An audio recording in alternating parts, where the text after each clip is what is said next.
Hi welcome to Telugu update channel. ఈ మధ్య కాలంలో రియల్ ఎస్టేట్ రంగం ఏ విధంగా ఉంది, ఇప్పుడు కొన్న వాళ్ళకు భవిష్యత్తులో కొనే వాళ్ళకు ఏ విధంగా ఉంటుంది? ప్రస్తుతం మనతో పాటు నేహాన్ సాయి కన్స్ట్రక్షన్ ఎండి గురువిరెడ్డి గారు ఉన్నారు.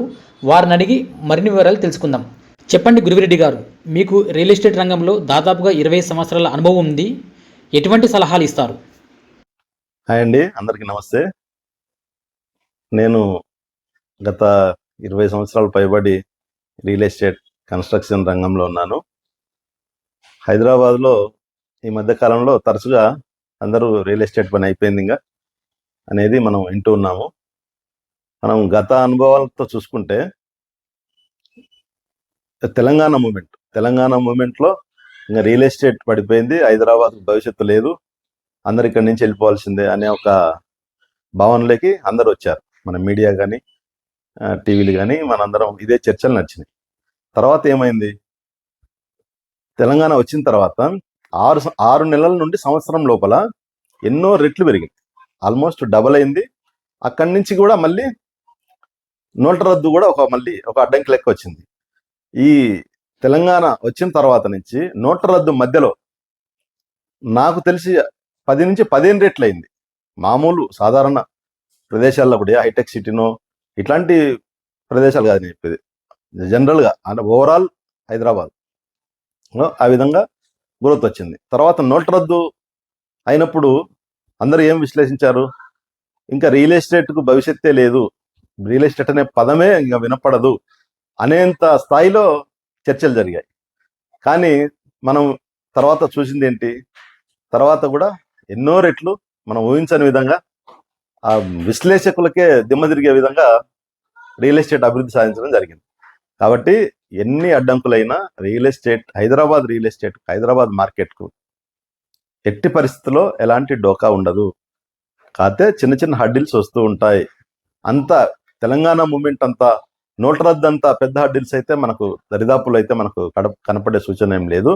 ఇట్లాంటి చిన్న చిన్నవి వీటిని మనం అవకాశంగా మలుచుకోవాలి. వీటిని అవకాశంగా మలుచుకొని మనం ఇన్వెస్ట్ చేసుకుంటే మనం మరింత లాభాలు ఆర్జించవచ్చు. అదేవిధంగా మీరు కరోనా గురించి చెప్పలేదు. కరోనా వచ్చిన తర్వాత చాలా మంది కరోనా గురించి, ఇంకా కరోనాలో అయితే ఇంకా చెప్పాల్సిన పని లేదు. ఎంత బీభత్సంగా ఇది అయిపోయిందంటే రియల్ ఎస్టేట్ అక్కడ కూడా సేమ్. ఇన్ని హడ్డిల్స్ వచ్చిన తర్వాత కూడా ఎవ్రీ మూమెంట్లో కొన్ని రెట్లు అయింది రియల్ ఎస్టేట్, కొన్ని రెట్లు కావడం జరిగింది. కాబట్టి తెలంగాణ మూమెంట్ ఏమి, నోట్ల రద్దు ఏమి, కరోనా అయితేనేమి, వీటన్నిటి నుంచి మనం తెలుసుకునేది ఏంటంటే, అంటే ఎంత పెద్ద ఉపద్రవాలు వచ్చినా కూడా హైదరాబాద్ రియల్ ఎస్టేట్కు తిరుగులేదు. అదేవిధంగా తెలంగాణ ఉద్యమం అయితేనేమి, నోట్ల రద్దు అయితేనేమి, కరోనా అయితేనేమి, అదేవిధంగా ఎలక్షన్, ఇప్పుడు గత ఎలక్షన్ బిగినింగ్ నుంచే, ఆ సంవత్సరం మొదటి నుంచే, జనవరి నుంచే మనకు ఈ రియల్ ఎస్టేట్లో స్తబ్దత అనేది ఏర్పడింది. ఇవన్నీ ఈ ఒడిదుడుకులను మనం అవకాశాలుగా మలుచుకొని మనం ఇన్వెస్ట్మెంట్ చేయడం వల్ల మరింత బెనిఫిట్ మనం పొందగలుగుతాం.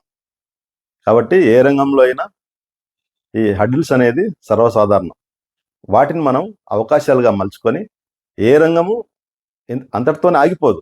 రియల్ ఎస్టేట్ కానీ ఇతర రంగాలు ఏవైనా కూడా ఏ ఒక్క కారణంతోనే ఆగిపోవు. అదేవిధంగా రియల్ ఎస్టేట్లో ఈ ఒడిదుడుకులను మనం అవకాశంగా మలుచుకొని, మనకు టైటిల్ ఇంపార్టెంట్.